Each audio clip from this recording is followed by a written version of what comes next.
What is good, NBA fans? Welcome into another week of Dropping Dimes. I'm your host, Matt Knost, and the season is slowly drawing to a close. The playoff picture is coming into focus, and to close out this season, apparently players are like, you know what? I'm going for points, baby. It's a scoring onslaught as of late. We've had so many people go for 50 plus in the past 2 weeks. It's incredible. Thus far, there have been 7 players that have gone for 50 plus in the past 2 weeks. You've got Kyrie just put up 60 against the Magic, which was a franchise record for the Brooklyn Nets and a personal high for himself. He had 41 in the first half, at which point he's on, a trajectory to basically match Kobe at that point. And he got pulled with 8 minutes and change left when he had 60. So there's an outside chance that he gets to that 80. It's not inconceivable. But I mean, his shooting splits were absolutely fantastic. He went 20 of 31 from the field for 64.5%, 8 of 12 from 3, 12 of 13 from the line, 6 boards, 4 assists, 4 steals, and a block. That is an absolutely incredible game. He also had a 50-piece just a few games ago where he went 15 of 19 from the field and 9 of 12 from 3, 11 of 13 from the free throw line, 3 rebounds, 3 assists, 1 steal, and 1 block. And I've watched a decent amount of the Nets lately. I wanted to see what it was like once Harden left. I've watched them and the Sixers to see how Harden fit in over there and then what the Nets looked like, post that trade, getting Curry and Drummond and Simmons, plus picking up Dragic as a buyout guy. And I got to say, man, when you watch the Nets, they're playing with a joy right now that I didn't really see from them throughout a chunk of the season. Now, KD has been out for 2 months, and Kyrie has only been a part-time player for, a third of the season or so, maybe a quarter of the season so far. He hadn't been able to play. But 60 and 50, it's like Kyrie is out to prove I am one of the best players in this league. I mean, it's when you shoot going for 50 and you shoot almost 79% from the field, it's only him and Michael Jordan have put up 50 points with a 75% or better field goal percentage. Just the two of them. That's it. But 50 and 60. And then on top of that, KD just went off for 53. They're the first ever teammates to go 50 over 50 on back-to-back games where one does it and then the other does it. And he's only been back for 5 games. KD drops 53 in his 5th game. The other ones he put up 31, 37, 14 and 25, and the 14 points was when Kyrie put up 50. That's the other thing to notice is when one of these guys is feeling it, the other one dials back the number of shots and they just feed the hot hand. To subvert your own ego in that regard and be like, it's not about me, it's about us. It's about winning, and it's about being the best team we possibly can. Like, dear God. And it's inching towards New York may or may not lift that mandate in time for the playoffs.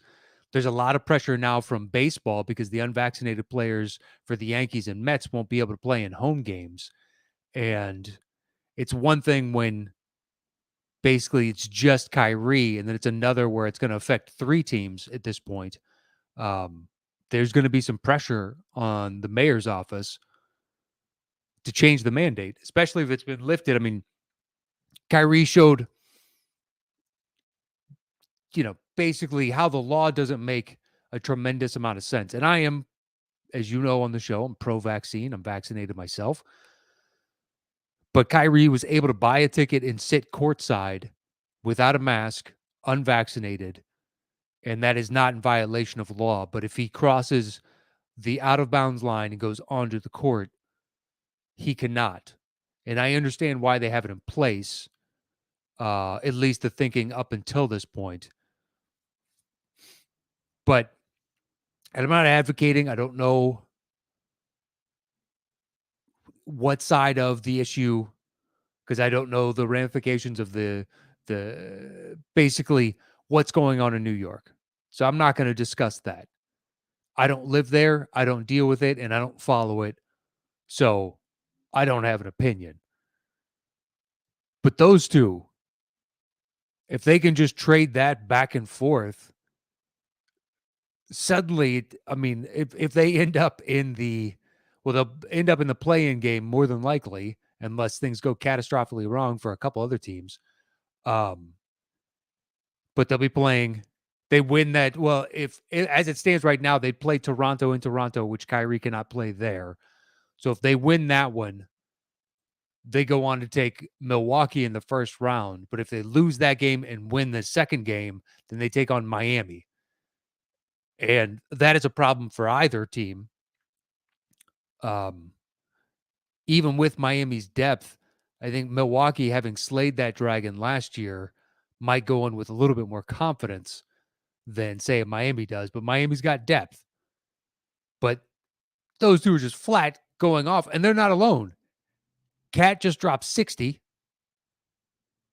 on the 2-year anniversary of his mother's passing, and he puts up 60. LeBron has a 56 and a 50. And the worst part for LeBron is those are the only 2 games the Lakers have won since the All-Star game. They're 2-8. So unless he scores 50 right now, that team has zero chance of winning a game, apparently. And when you watch them, I mean, they just look lazy and lethargic, checked out, like they don't give a shit about being there. And LeBron seems mostly dialed in. There are times where he, doesn't get back on defense, but given everything that they're asking of him, I don't fault him for it. He's 37. He's got so many miles. Why is he playing harder than these 20-year-olds on his team? And yet, when you watch them sometimes, it's like, yeah. They're getting outboarded constantly because guys are flat-footed on the ground just kind of watching the ball go. And you're like, what is going on here? This doesn't make any sense. Most of you guys are on minimums and you're playing for a contract after the season. How are you not motivated to bust your ass? On top of that, you play for the league's marquee team with the generational star that more than likely all of you grew up idolizing. And how is motivation a problem at this point? I don't know. Tatum has a 54. So there's your technically the 7 games spread over, see, 1, 2, 3, 4, 5, 6. There should be a 7th. I only wrote down 6. I don't know who the 7th was. Hold on. I saved an infographic. The other one was, it's LeBron's 2 and Kyrie's 2. That's why I'm only coming up with, anyway. And then Draymond's first trip back to the Warriors, and Steph has 47, and he checked out with time to go. So he could have gone for 50 as well. What's interesting about that game is 41 of those points of the 47 came with Draymond on the court. So it's a testament to how much of an influence he can have on the offense, because his stat line was a typical Draymond. They were all singles. It was single-digit points, rebounds, and assists, but the fluidity that he gives them, because they don't have a point guard, a traditional point guard otherwise, and he acts as a fulcrum in the offense as guys pivot and screen and run around. The action kind of twirls around Draymond, and he assesses and finds the best matchups the best way. I mean, and a lot of that is after Steph runs around his second screen, get Steph the ball, but it's knowing when to make those passes and when to try and pick apart the defense. It's the first time in over 1,000 days that Steph, Dre, and Clay have played together. And if they look like this, it was against the Wizards. And meanwhile, the Wizards, they're still trying to find their footing. Beal is out. KCP's been playing well as of late. They have something intriguing for the future, but they're not a formidable talent. It's like people crowing about how well Harden and Embiid were doing when they first got together, and be like, yeah, but look at the competition they're going up against. Whereas I watched that Brooklyn Sixers game, and there's real competition, and they got smoked, straight up smoked. It should be that Embiid has a distinct advantage over you because you're asking,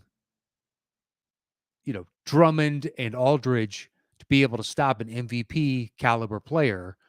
And while they didn't necessarily do that, Harden looked checked out. And KD in the post-game presser said, well, we noticed that they're slow on transition defense, so we just wanted to push the pace at all times. And I'll be damned if it didn't look like that was working consistently over and over and over again. And I also watched like the Denver Sixers, the matchup of the MVP frontrunners. And technically on paper, Embiid won that matchup. But if you're watching the game itself, it's just like Jokic is the focus of a lot of the action of what Denver is able to do. Plus what helped on some level Denver get back into this game. Although Bones Highland, it was the Bones Highland game. He just kept making three after three. Remember, he made two back-to-back, and he went up for a third heat check and missed it. And then I think he made the one right after that. So it was like a pure Bones Highland discussion. But, I mean, the Nets are going to be a real problem for somebody. Before we venture off into that discussion, I was thinking about, so if 50 is the new trend, who else? Who's looking at these box scores and going, I need to go for 50. I got to go for 50. I got to add my name to this list of luminaries. First and foremost, I think the next most likely candidate is Trae Young. I think Trae's going to see that and be like, I can put up 50. I got zero problem putting up 50. Donovan Mitchell, I think there's a chance. Luka, I think there's a chance. Booker with CP3 out, I think there's definitely a chance. And then the sneaky outside the box one would be Fred VanVleet, but I don't think that'll happen. He's not playing right now. So, but I think Trae Young is the next most likely individual to join this pantheon. But anyway, to get to the playoffs as they figure in right now. So if everything is static and stays the same, in the East, we'll do the middle that aren't going to change. So 4-5 would be Chicago and Boston. So Chicago has home court. 3-6 is Philly, Cleveland. Although I think Cleveland is going to drop down to the 7, and in Toronto is going to vault up to the 8, or pardon me, up to the 6. And hypothetically, if everything closes right for Brooklyn, they could end up taking the 7th and Cleveland dropping down to 8. But I think that's as far as that shift goes. But Cleveland dropping down to the 7th seems kind of a fait accompli at this point. Although Jarrett Allen is projected to come back. He has a fracture in one of his fingers, and he's not going to get surgery. They're going to try and just let it heal on its own or as best they can. And the hope is that he comes back at the end of the regular season into the playoffs. But they've had so many injuries, and they're such a young team that it's kind of getting a little bit gassed towards this section of the season right now. You're asking a lot of Mobley, who's a rook, and Darius Garland once Sexton goes down, and then Rubio, which is like, this is foisting a lot onto his shoulders. And then when Jarrett Allen goes down, which is the linchpin of your defense, there's a lot of up and down and turmoil. So they have a 1-game lead right now on Toronto, and I think that's a tenuous hold on the 6th position. So more than likely, I think it's going to be Philly and Toronto, with Philly having the home court advantage. Although I don't suspect my Bulls are going to hold on to 4 at this point. Maybe, but we have the hardest strength of schedule to close out the season. So the likelihood of that is not as high as others. But on those play-in games, so if we think Cleveland is going to shift down, so it'd be Cleveland and Brooklyn in the 7-8, and then the 9-10 would be Atlanta and Charlotte. So Brooklyn wins. Say they win that, then they go on and take Milwaukee, and it's Milwaukee and Brooklyn as the 2-7 matchup. Otherwise, if we assume Brooklyn somehow loses that game and then but wins against Atlanta or Charlotte, they would go on to take Miami. Those are whoever ends up with the Brooklyn poison pill, you feel bad for. Because it's not like if it's Toronto as of right now, Toronto's going to be a tough out for any of them. But I think it's a much better matchup for Miami and Milwaukee, especially for Miami, just because they have the depth and intensity to match Toronto. What Toronto does, Miami does. And I think they just do it a little bit better. Whereas if Cleveland drops down, the 1 or the 2 would be happy to play Cleveland. I think Toronto and Brooklyn, as it stands, nobody really wants a piece of them, especially Brooklyn. But on the flip side, in the West, so the 4-5 right now is Utah and Dallas, with Utah having home court advantage. And the 3-6 is Golden State and Denver, with Golden State having home court advantage. Now, if I'm Golden State, I do not want Denver in my first round matchup, because basically you're saying, Kevon Looney, we need you to play 34, 36 minutes every night, unless we're really anticipating James Wiseman coming into this and just being fouls to try and slow down Jokic, but they don't have an answer for Jokic. And right now, Michael Porter Jr. looks like he's going to be back next week, and Jamal Murray just got sent to the G League team to get some reps. And there's a world in which he makes it back at the end of the regular season.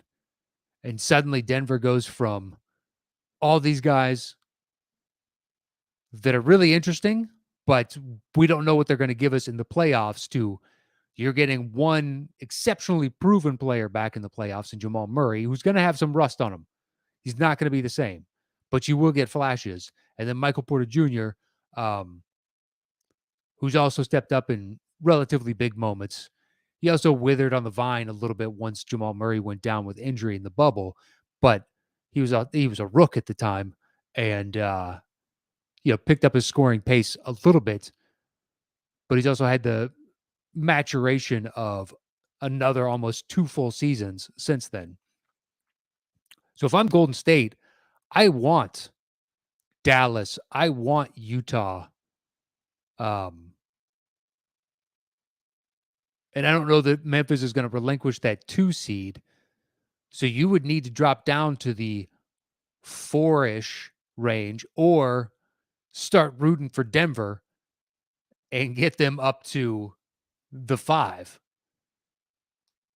which they're a game and a half back of Dallas right now in that 5. But I mean, there's already a bunch of great matchups. Like, these playoffs should be fantastic, because I don't know who's going to win. I mean, Phoenix, when healthy, is the best team by a mile this regular season. And guessing it translates to the playoffs, because they've already proven that they can get to the finals. And then when you turn around and that next year you're playing this lights out, where in a best of 7 game series, it's going to be difficult for any team to upset you. Outside of Phoenix, I don't know who in the East is making it out. if the New York mandate gets lifted and so long as Brooklyn doesn't have to play in Toronto, Brooklyn's going to be brutal. Boston right now is playing as well as anybody. They're going to be difficult. Philly, maybe these early hiccups aren't a sign of the times as to where they're going to be. Although I'm not a buyer. I think I said it on last week's show. Um, Free throws dry up in the playoffs. And I think so far, since they picked up James Harden, the MVP on that team has been the charity stripe. That has been their best player, has been the referees and the charity stripe, hands down.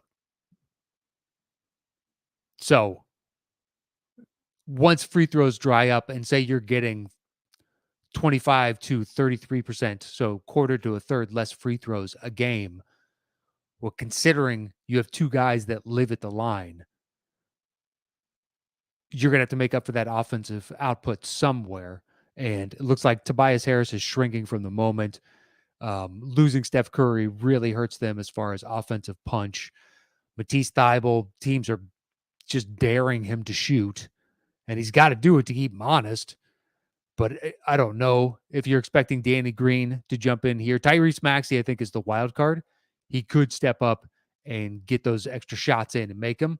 Guy plays with a fearlessness that's really fun to watch. But I'm not buying it for Philly. Milwaukee, I could easily see doing this. Miami could prove us all wrong because nobody that I know of is picking Miami to make it out of the East, and they're number one right now. They've got a nice, comfortable lead.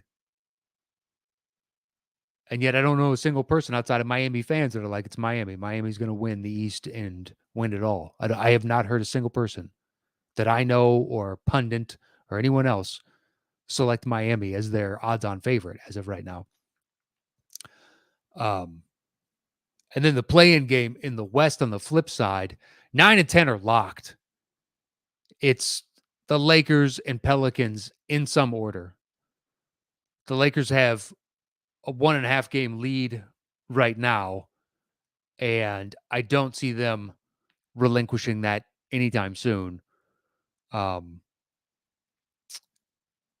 more than likely, Minnesota and the Clippers are going to stay in that 8th spot unless they just go on a full-on, you know, devastation of the league, don't lose a single game to close out, and Minnesota plays roughly with the ball they're playing right now. They might be able to catch them, but I sincerely doubt it. So you got Clippers at 8, and there could be some fluctuation in that 7 because Minnesota's at 40 and 30, and they're only a game and a half back of Denver. So you could shift that. But the reason I bring a lot of that up is I think we need to have a discussion about fixing the play-in game. As it stands right now, in the East, the Raptors in 7th position have a 4-game lead over 9th place Atlanta and 4.5 over Charlotte. And Brooklyn just has a 1.5 game lead over Atlanta and a 2-game lead over 10th place Charlotte. I think that's right within the realm of the play-in game is still viable. I think 4 games to 5 games is right around the cutoff. Because if a team in 7th and 8th has a massive cushion to where it's not even fucking close, then why in the world are we doing this outside of revenue and to potentially get more stars into the quote-unquote playoffs? I realize it's about money, but you could end up with a really shitty team getting hot for 2 games, and then suddenly we have to act like they earned this playoff spot. And I'm really looking at the West. So in the West, Minnesota has a 10-game lead, 10 games over the Lakers and 11.5 over the 10th place Pelicans. 10 and 11.5. The Clippers have a 5.5 game lead over the Lakers and 7 over the Pelicans. 5.5 is close. It's within the realm of okay. And I think part of the reason that I don't blanch at the 5.5 because I just said 4 to 5 should be roughly the cutoff. A, it's within a half game of that, and B, the Clippers are just above 500, so it's not like they're a juggernaut. Whereas Minnesota's 10 games over 500, they're 40-30. They're clearly a better team. The Lakers are 29-39. They are 10 games under 500. It's ridiculous. The Pelicans are 12 games under 500. Or pardon me, 13. They're 28-41. So how is it that we're going to have a world in which if the Lakers or the Pelicans get hot enough and they happen to win two games, they're suddenly going to be in a 1-8 matchup and they're going to get smoked? How is that a better product when a team I think there needs to be a certain number of games for the play-in game to be triggered, whether it's 4 to 5. I would also put on a stipulation on there that your team has to be 500 or better to even qualify. But there are seasons in which, in previous ones, the eighth in the East was sub 500 and they made it in. So I don't think the league would ever agree to that just because they're very easily, if we're going to keep the play-in tournament, and I think we should overall because it adds excitement, um, there are going to be seasons where 8, 9, and 10, or possibly even 7, 8, 9, and 10 are all below 500 or right at 500. So if you're going to do that as okay, we're going to cleave off and not do the play-in game for that side, um, there's really no difference between them and 7 and 8 at that point. But I think when Minnesota has earned the right at 10 games over 500 to just supersede all of this. And the Clippers at 5.5 games better, you could say is right on that threshold. And they only have to play one game and make it like a back-to-back. So the 9-10 has to play one night, and then the next night they have to play the 8. And the 7-8 game doesn't need to happen because Minnesota's up by so much that they move on. Their matchup against the Grizzlies is set right now, and we're just trying to figure out who that 8 is. Because then on the back-to-back, it gives an advantage to the Clippers. They've earned that right, or whoever the 8th seed would be at that point. And it makes the 9-10 really earn it. If you're going to do this, you need to prove it. But I just think with a 10-game lead, Minnesota's 15.5 games out of first place, and the Lakers 2 positions behind them. 2 positions are 25.5 games back. I mean, the difference between 7 and 9 is still more than the difference between 9 and 14, which is OKC. They're 34.5 games back. The Rockets are dead last at 37.5, which is 12 games back of the Lakers. But that's how wide a chasm the T-Wolves have built up. And I realize the NBA wants to get LeBron and the Lakers into the playoffs. It's good for ratings. It's good for discussion, talking heads. Everybody will make hay of this. It'll get extra traction on social media. I get it. I just think you're rewarding the wrong things at that point. But money wins out. The play-in tournament will continue. And I don't imagine they're going to make a tweak to that. But dear God, when you're just looking at that, and what if Minnesota just has 2 bad nights? And now suddenly something they've been striving for years, to be relevant, to be in the playoffs, to try and build a winner there, is just swept right underneath the rug because of the play-in game. I don't know. I think if there's enough of an uproar or something were to transpire where a lesser team wins those 2 games and then gets absolutely crushed in the first round and swept, and all 4 games aren't even close, then perhaps the league will reevaluate how this is done. But as of right now, I think money's too good. It adds an extra level of intrigue to the overall playoff structure, and the league is not going to mess with this in any way, shape, or form. Um, and I'm all for innovation. I love the idea of this playing game. I've liked it ever since they instituted it. It adds excitement to otherwise meaningless games, and it reduces the incentive for certain teams to tank. It lessens the number of bottoming teams and forces like, look at this year's trade deadline. So many teams were in the mix because, like, look, we can make a play-in game, and we get to the play-in game, then anything is possible. Now, this isn't the NFL where if you can make it into the wild card and you get hot at the right time, you can win a handful of straight games and make yourself into the Super Bowl. Just the NBA is not designed for that. Once they shifted from best of 5 series to best of 7, they were doing their damnedest to ensure that the higher seeded team, the better team, wins. And also more money.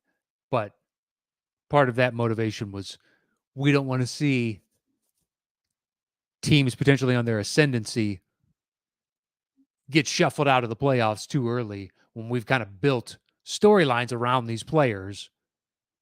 And considering it's a star-driven league, I'm fully understanding of the motivation. It just sometimes the cash grab can dilute the product and hurt the fan experience, and that'll have long-term ramifications for just the public at large. It's like, if they don't watch themselves, players could really bite themselves in the ass as a collective unit by signing these supermax extensions and then demanding trades. So you're going to alienate fan base after fan base, and eventually you're going to alienate them right out of not watching the league anymore. It's possible. Just why engender? And I realize players, your career is finite, and I'm all for you getting paid every last cent that you can because you're the ones that generate all the entertainment and spectacle in the sport. But the public nature is fickle, and so is their affection.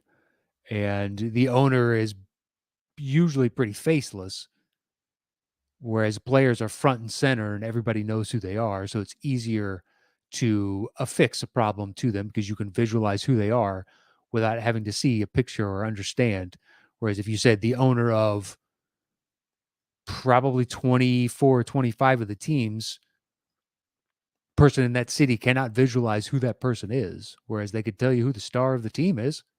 And if that star demanded a trade out versus the owner being stingy, looking at you, Sarver, I can't imagine most Phoenix fans know what Sarver looks like. Maybe they do. It is their team, but I guess maybe the rest of the NBA, when they read this story, the owner not wanting to pay like an Aiton. And, I don't necessarily fault him for that. The game is shying away from bigs, but Aiton is young and he's talented, and you did take him first overall. So doesn't mean you can't sign him to the extension and then trade him afterwards. But anyway, I think the play-in game, we shouldn't just settle for what we have. Continue to change, innovate, futz with.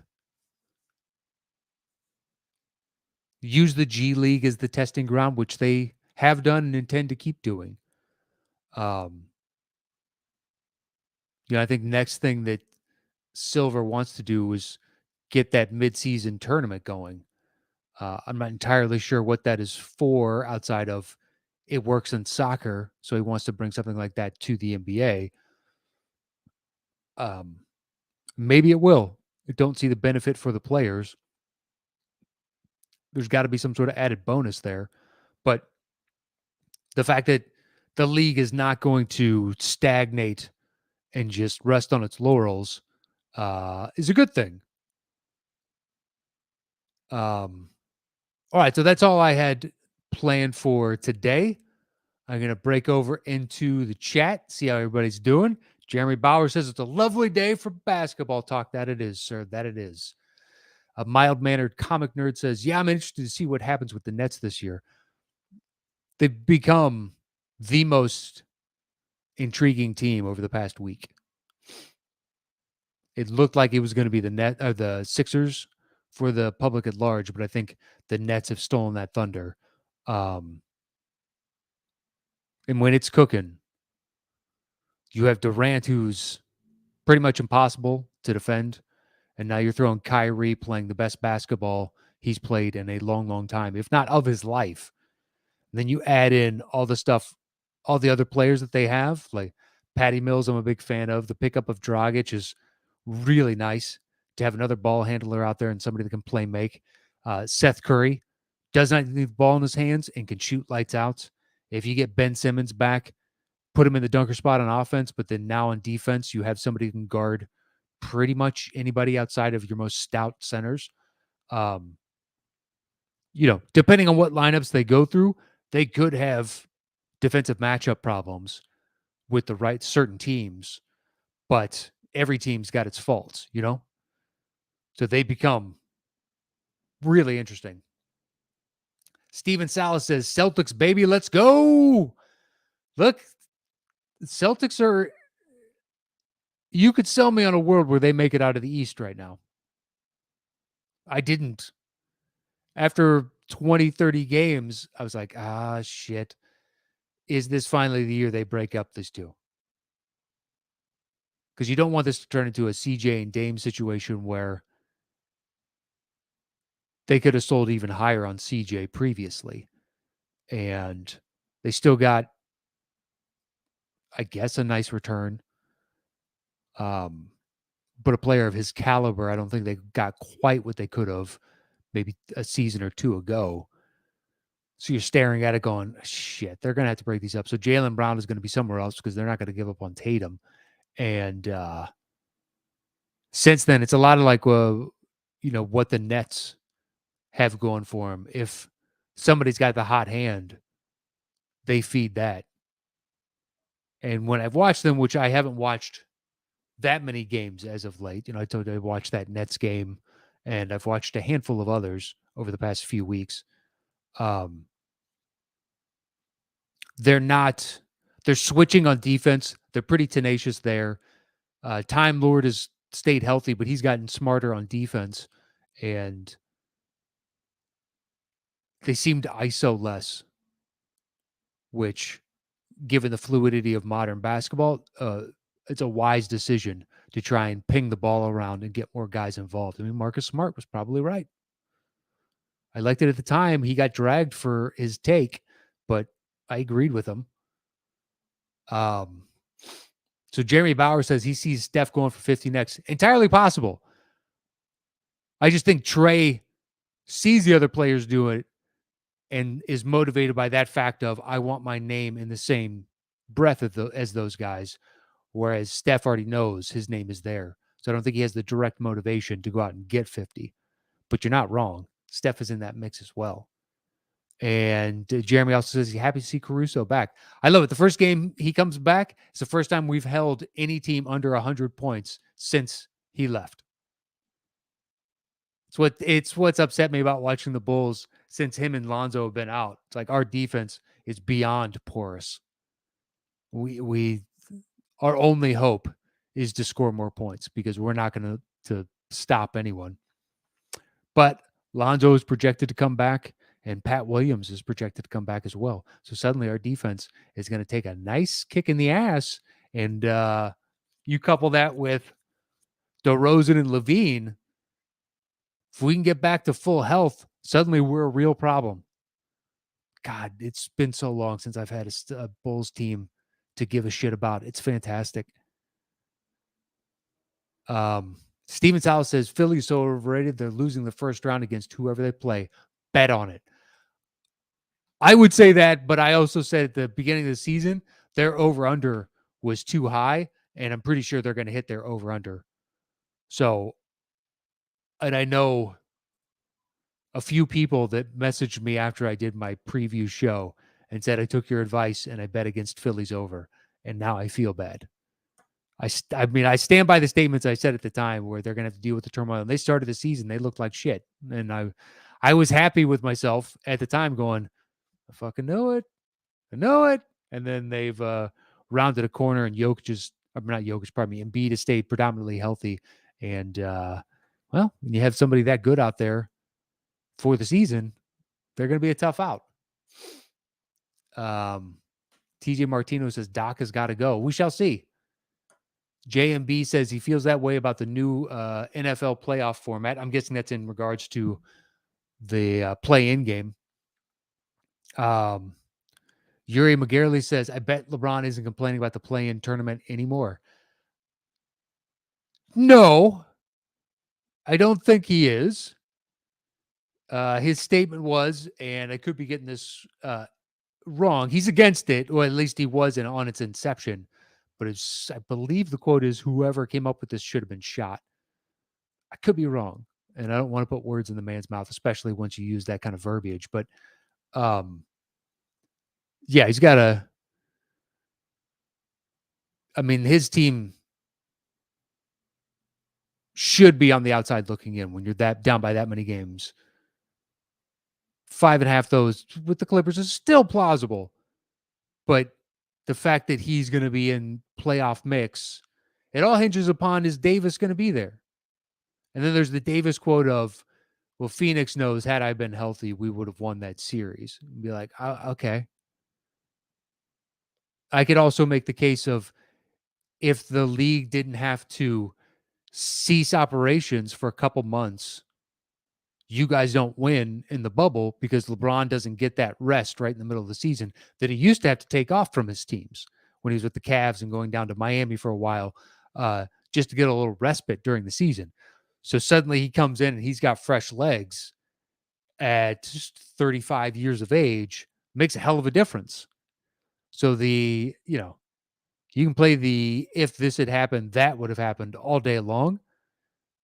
I think the biggest if for you is, if Anthony Davis can actually play a full season, the Lakers would not be in this situation. Yeah, I think that's the case.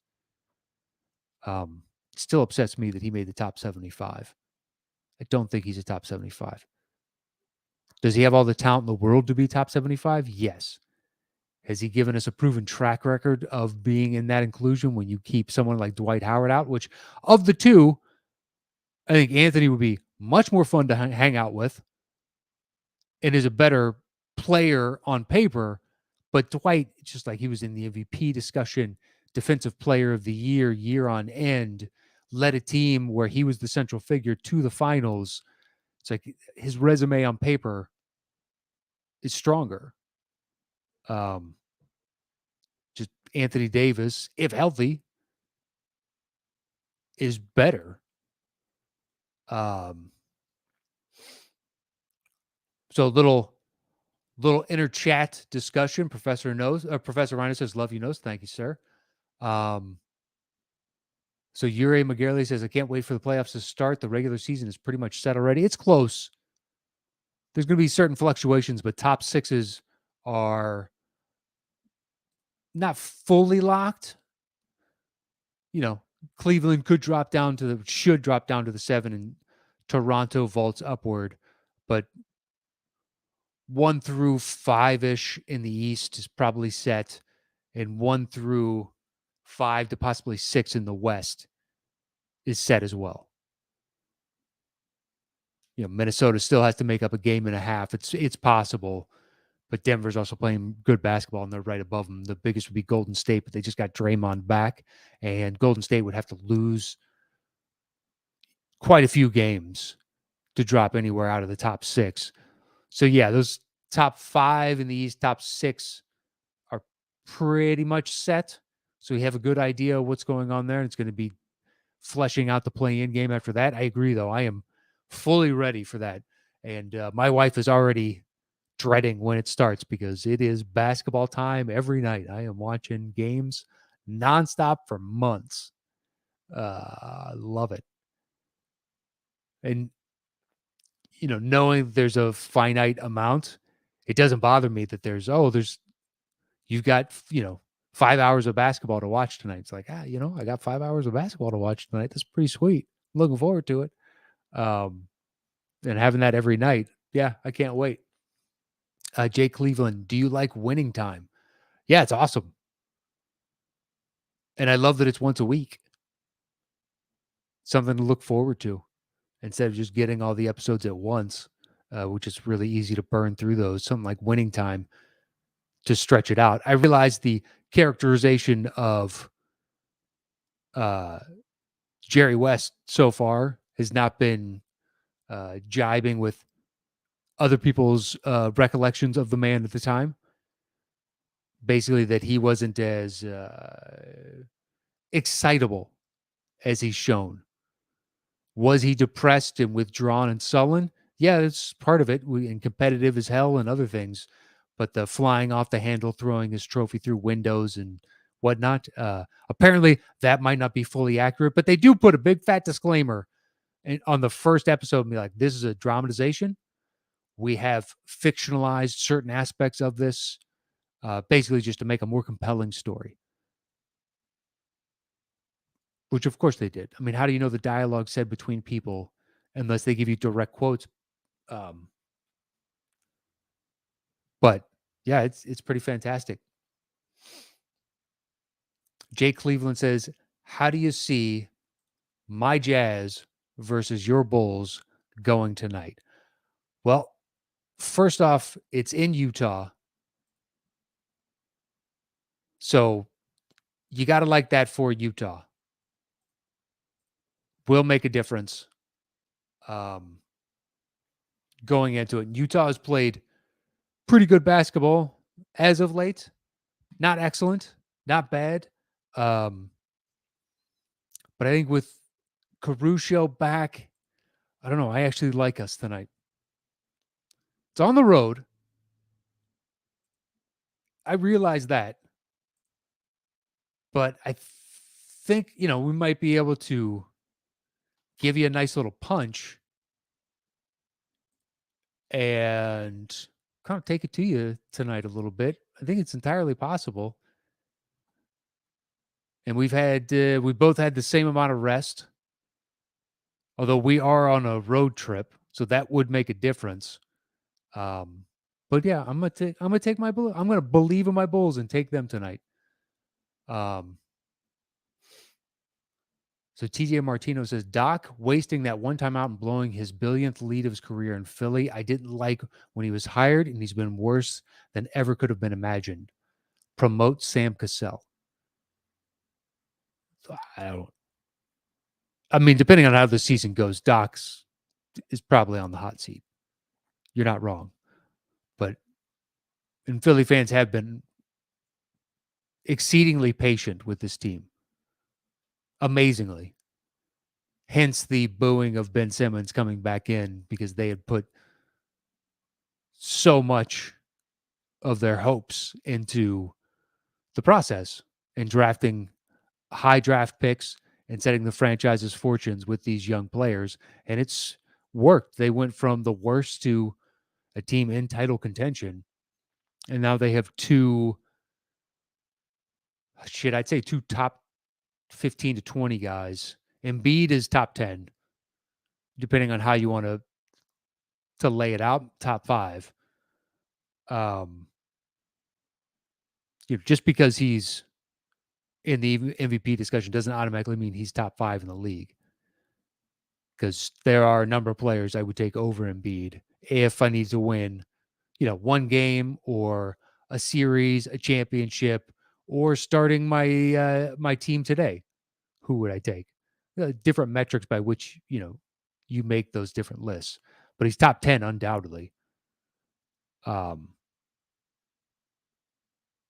yeah, Doc's fine for now. It really comes down to the playoffs. Rob Snark, I'm guessing Rob coming in late to the chat asks a question that I answered a little bit earlier. Said, do you think the Raptors pass the Cavs for the 6th spot? Yes, I do, because the Cavs are in injury turmoil once again, and I think right now the Raptors are playing just tenacious basketball. That opening quarter of the Lakers, they got up to a huge lead and they did it on pure hustle. They are just out defensing the Lakers throughout that. I realize that's not really a word, but it's all the different things that you do on defense, which just comes down to effort. Usually, it's do you want it more than the other guy? And the Raptors showed time and again, yeah, yeah, we're coming to kick your ass. I still don't believe if Siakam is your number one, that your team's ceiling is that high. Um, to me, when I watch him, it's like you can pretty much guess what he's going to do on offense. Um, it's going to be start from the left wing, dribble with his right, and then try and do a spin move to the right lower block. It's, it's what he's going to do like 65% of the time when he has the ball. But Scotty Barnes, what a draft pick for you guys. Just legitimately a franchise player already. I can't wait to see what he looks like in 3 seasons. It's going to be incredible, because the thing is, if he adds like just one thing this offseason to his game, and then the year after that he adds one more thing to his game, because it's already very well rounded, and he just every season works on one thing within 3-4 seasons, like shit, this dude is turning into unstoppable. It's like the if you watch the growth of Giannis or LeBron. LeBron at one point was just like, yeah, if we can get him to shoot outside, awesome. And now it's like, you got to respect that outside shot at all times, because he worked on it. He worked on his low post moves. He worked on, and I'm not saying Scotty Barnes is on the level of those two, but if he puts in the time and commitment, he could grow into a superstar. It's possible, man. And you add him to this young core of Raptor players that other teams, they're cast-offs. It's like Miami. Miami and the Raptors do it better than anybody else. Dudes who are undrafted or second rounders, and they bring through their system. They know where the diamonds in the rough are, and they build those guys up. And then suddenly it's, yeah, we can get 22 minutes a night from that guy. Wow. This is impressive. Like Boucher. Happens every year with the Raptors too. There's just like some dude that goes off, and then suddenly that dude goes off 15 times in a season. It's like, I need to learn this name. This wasn't an aberration. Like, with Denver, it could be Bones. He does this enough more times. It's like, you got to take Bones Highland seriously. So Andres Ortiz says Luka is better than Jason Tatum and Nowitzki is better than Kevin Garnett. All right, well, I'm going to leave those. We can have that discussion on another day. I don't know that Luka is better than Tatum. Right now, yes, I would take Luka. In a couple of years, although we've been saying that about Tatum for a while, but it seems like he really has turned a corner this year. But just his athleticism, his length, height gives him certain advantages. Although Luka works with what he has better than just about anybody, and his footwork is incredible. But right now, yes, I'd agree Luka's better than Tatum. In a few years, I don't know. That remains to be seen. Nowitzki is better than Garnett. You could certainly make that case. I think that one's a tough one, because Nowitzki won a championship as the lead of his own team, whereas Garnett was part of that big three, big four, however you want to look at it. And he did well with his T-Wolves. They had one late playoff push, but never made a championship, never won a championship as the lone central figure. So on that regard, like, yeah, you could take Nowitzki, but Kevin Garnett was a defensive force on top of the offensive numbers that he put up.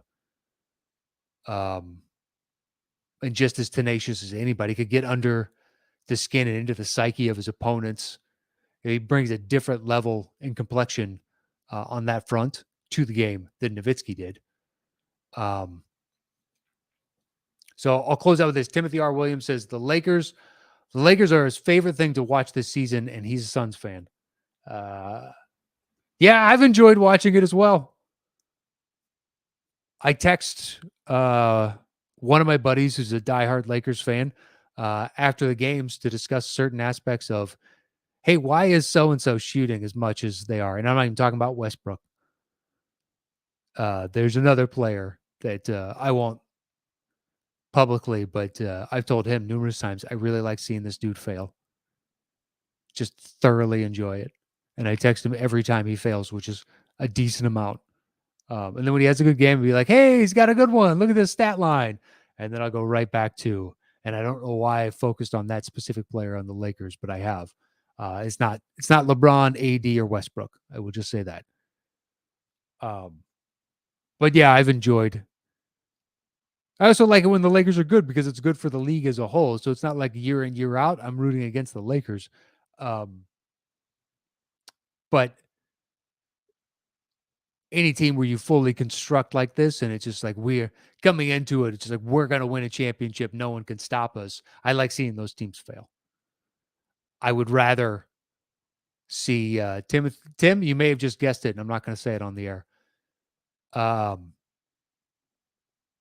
I'd rather see a team organically come together or build from within, like Milwaukee and basically Phoenix. Phoenix just added Chris Paul and some other free agents, but their core is everybody that they drafted and brought up. I'm a bigger fan of that. You know, with the Bulls, it's just like, yes, we brought in DeRozan and Caruso and Lonzo, but Levine and Kobe White and Pat Williams are ours. Well, and there's also Vucevic.